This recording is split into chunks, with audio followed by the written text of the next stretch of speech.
And our first speaker, which we're delighted to have, is Adrian Hilton.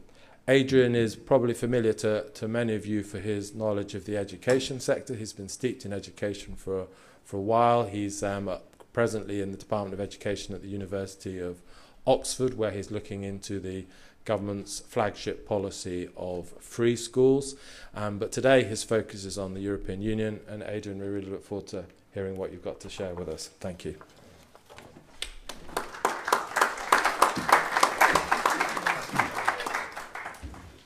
Thank you, Tim.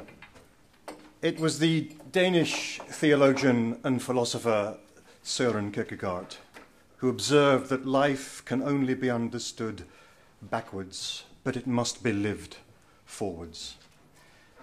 I've been given the task of opening this conference with a 15-minute analysis of understanding the European Union backwards. Everyone else, I note, has a cumulative 4 hours to ponder how our relationship with the EU might be lived forwards. I am at least grateful that we can set the scene, though, with some perspectives of history. So I won't waste much time summarising the state we're in. We all know that the European Union, 1993, was born of the European Community, 1987, which was born of the European Economic Community, 1958, to which we acceded in 1973 and ratified by referendum in 1975. And the European Economic Community was born of the European Coal and Steel Community, 1952, which emerged nobly, honourably and righteously out of the deepest yearning to prevent another bloody, catastrophic war in Europe. By fusing the production of coal and steel, another Franco-German conflict would become not only politically unthinkable, but economically impossible. For most of those of us who consider history, that is the retrospective extent of our understanding of the European Union. That in order to prevent another Hitler emerging, or the rise of another malevolent nationalism, the peoples of Europe must all use a single currency in a single market based on common agriculture and common fisheries, bound by common borders under a single defence structure, using a unified airspace, all under the aegis of a unified body of law, administered by an overarching Supreme Court, with allegiance to a flag, a passport, an anthem, a Charter of Fundamental Rights, and a European Constitution. And so, a maximum working week for doctors and a pan-European protected species policy for the conservation of bats becomes the means by which we mitigate malignant assertions of nationalism. But let's push back beyond Nazi Germany, because no one really believes today that a political union of pooled sovereignty, forged voluntarily by national parliaments, with the explicit consent of each peoples, indirectly in successive general elections, if not directly in referenda on every amendment to the Treaty of Rome, is akin to a continent in which the victors oppress the vanquished, historic cultures are coerced, national tradition is traduced, and national identity subsumed, if not eradicated, by the men of conquest. That is the history of Europe, and of England's and Britain's detached relationship with the continent of Europe. We're often tasked with rebalancing the powers of Europe, and in the words of Pitt the Younger, saving herself, that's ourselves, by our exertions, and saving Europe by her example. You cannot understand the drive for European Union without grasping 2 millennia of tribal, Frankish, Germanic invasion, counter-invasion, fragile peace treaties and empires, in particular the Carolingian Empire of Charlemagne, or the Sacrum Romanum Imperium, the Holy Roman Empire. Boris didn't call his book The Dream of Rome for nothing. The quest for political and cultural unity in Europe is still alive and well, or at least alive and reified ratchet-like by ever closer treaty. Since the fall of the Roman Empire, there have been numerous attempts to rebuild a unified Europe, The vision of one empire under one emperor, belonging to one church under one God, has caused more bloodshed than anything in the history of the world.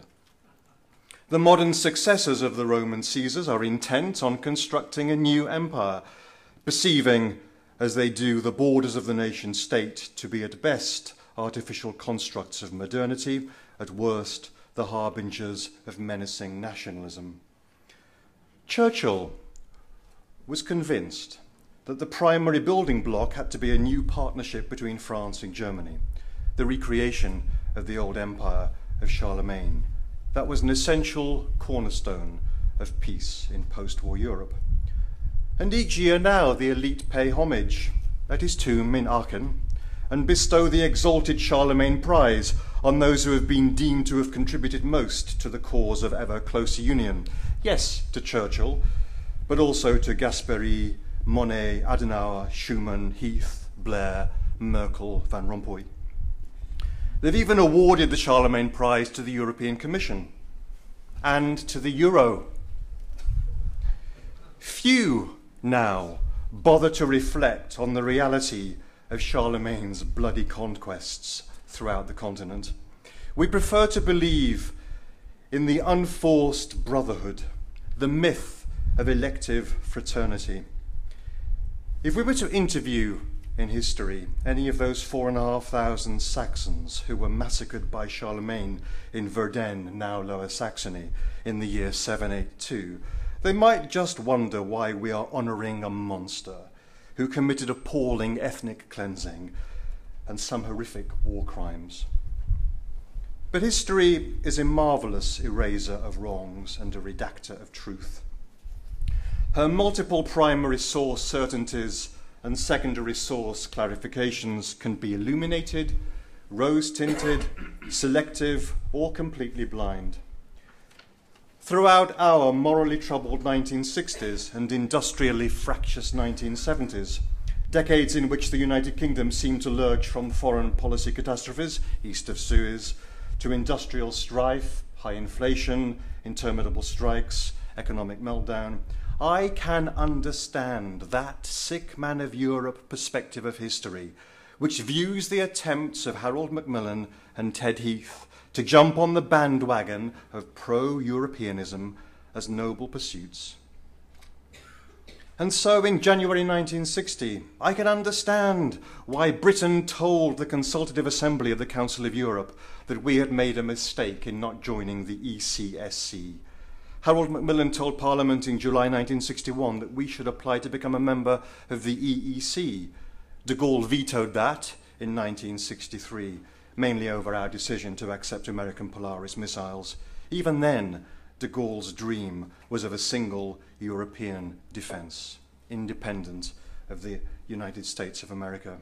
For us, we look across the Atlantic and to the Commonwealth and to the world. As de Gaulle politely reminded us, England is insular, maritime, linked through her trade, her exchanges, her markets, her supply lines to the most diverse and often the most distant countries. That is reasoned and intelligent.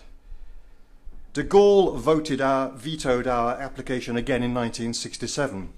He seemed, to me, more cognizant of our global history and in touch with our national psyche than many of our own political leaders.